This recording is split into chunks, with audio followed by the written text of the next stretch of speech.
할렐루야! 오늘도 직할성전 온라인 통독 여행에 함께 참여하시는 모든 성도님들을 환영하고 축복합니다. 오늘은 룻기서의 전반적인 모든 부분을 간략하게 살펴보는 개론의 시간을 갖도록 하겠습니다. 세 가지 주제로 나누어서 살펴보도록 할 텐데요. 룻기의 배경에 대해서, 룻기의 핵심 주제에 대해서, 그리고 룻기의 본문 내용에 대해서 한번 살펴보도록 하겠습니다. 먼저 룻기의 배경을 살펴보도록 하겠습니다. 배경은 저자 제목, 기록 배경과 목적, 룻기의 중심 사상에 대해서 한번 살펴보겠습니다. 저자와 제목에 대해서 살펴보겠습니다. 먼저 저자에 대해서는 성경에 그 어떤 기록도 없습니다.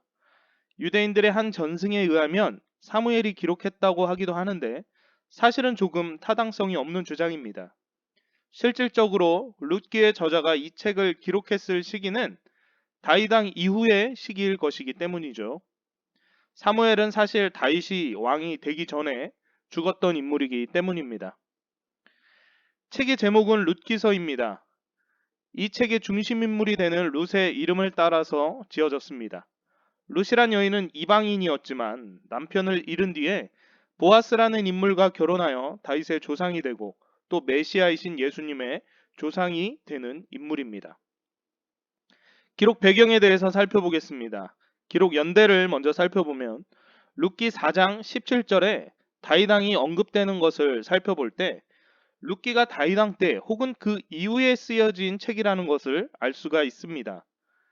다윗왕이 통치하던 때가 주전 10세기인데요. 따라서 룻기는 주전 10세기쯤에 쓰여졌다라는 사실을 알 수가 있죠. 기록 목적을 한번 살펴보겠습니다. 메시아가 출생한 다윗 왕가의 기원이 이방인이었던 룻이라는 여인이었다는 사실을 밝히고 있고 이방인도 믿음으로 구원받아서 하나님의 백성이 될 수 있다는 사실을 보여주고자 기록되었습니다. 자, 룻기의 중심 사상입니다. 첫 번째 중심 사상은 이방인 또한 믿음으로 하나님의 백성이 될 수 있다는 것을 말하고 있습니다. 룻기 1장 16절을 살펴보면 룻이 시어머니인 나오미를 따르기를 결심할 때 고백한 내용이 나옵니다. 이 내용은 아주 깊은 영적인 의미가 내포되어 있습니다.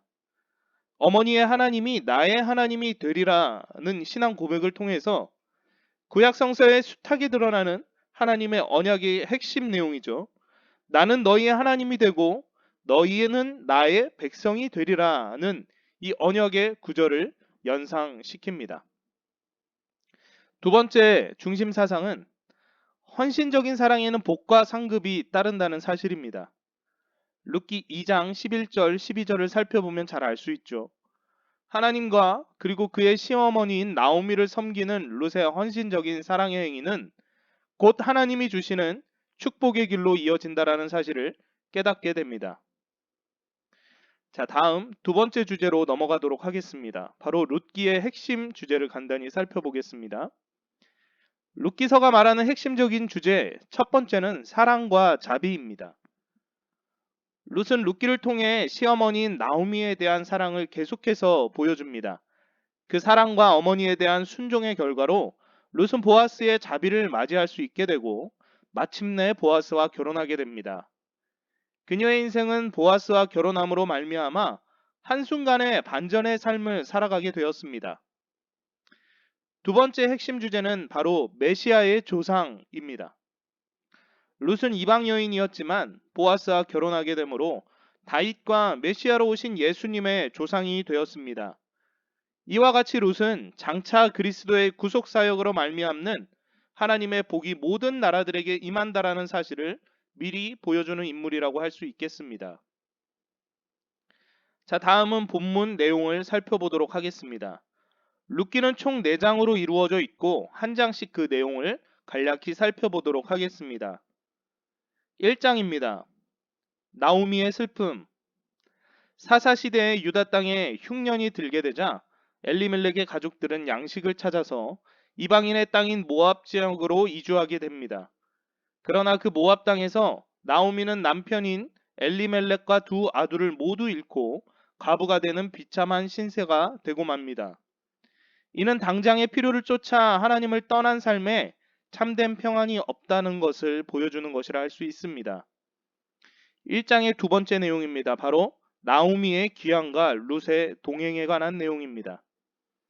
나오미의 두 아들은 죽었으나 둘째 며느리인 룻은 시어머니의 권유를 물리치고 나오미의 귀향에 동행합니다.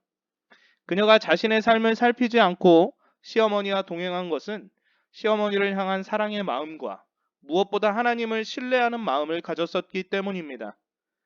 오직 하나님께 인생을 맡길 줄 알았던 그녀의 신앙은 후에 예수님의 족보의 조상으로 기록되는 영광을 누리게 되었죠. 2장입니다. 2장은 나오미를 봉양하는 룻의 효성이 잘 나타나고 있습니다. 시어머니를 헌신적으로 봉양하려는 충성된 마음에서 이삭을 주우러 나갔던 룻이 우연하게 엘리멜렉의 친족 보아스에 속한 밭에 이르게 됩니다.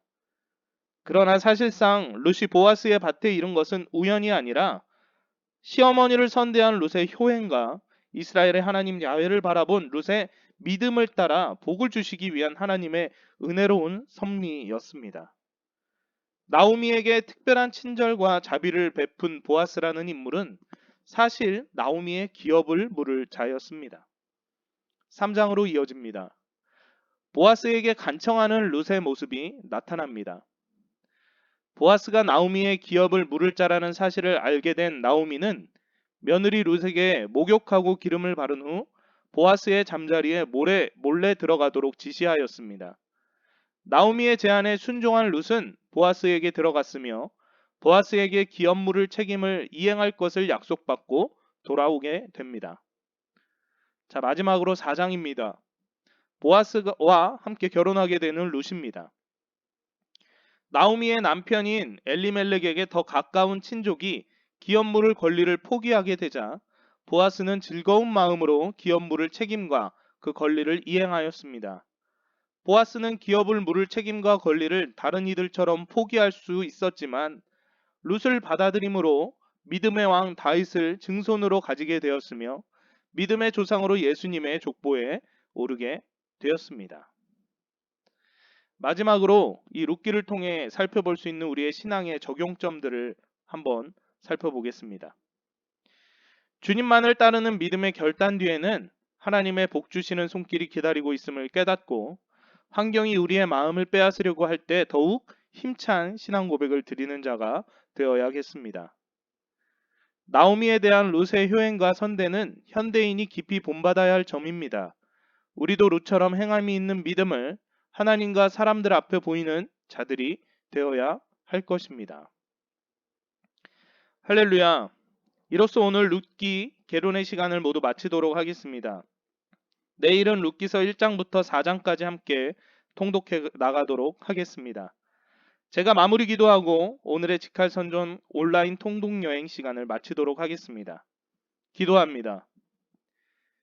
길이요 진리요 생명 되신 주님 감사합니다. 주의 뜻하심이 언제나 우리의 삶에 우리의 길을 여시고 그 길로서 인도하심을 믿습니다.